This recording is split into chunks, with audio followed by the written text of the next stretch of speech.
Solve. All right, so now we're looking at an equation in which we need to solve for the variable, right? It's a one-step equation, but we are subtracting or adding fractions. So this first example here, we've got x plus 1/3 equals 5/6. So the goal here is that we want to isolate x.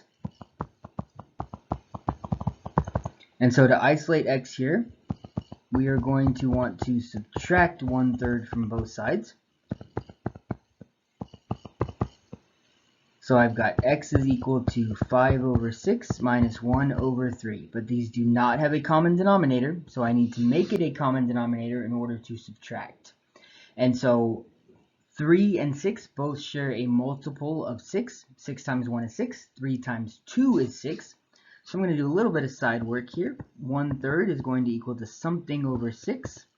So I multiply the bottom and the top by 2. So I've got 2/6. So x is going to equal to 5/6 minus 2/6. And so x is equal to 3/6. They both share a factor of 3. 3 divided by 3 is 1. 6 divided by 3 is 2. So x is going to equal to 1/2. All right, next example here. Again, I want to isolate m. Doesn't matter the order, if it's x plus 1/3 or 3/8 plus m, we still want to isolate that m, so I'm going to subtract 3/8 from both sides. So m is going to equal to 2/3 minus 3/8. I need to have a common denominator here.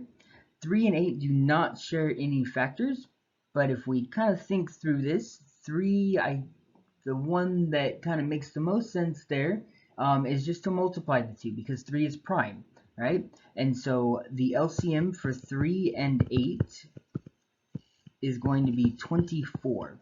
So a little bit of side work here. 2/3 equals to something over 24. Multiply 3 by 8, 2 by 8. It's going to give me 16/24.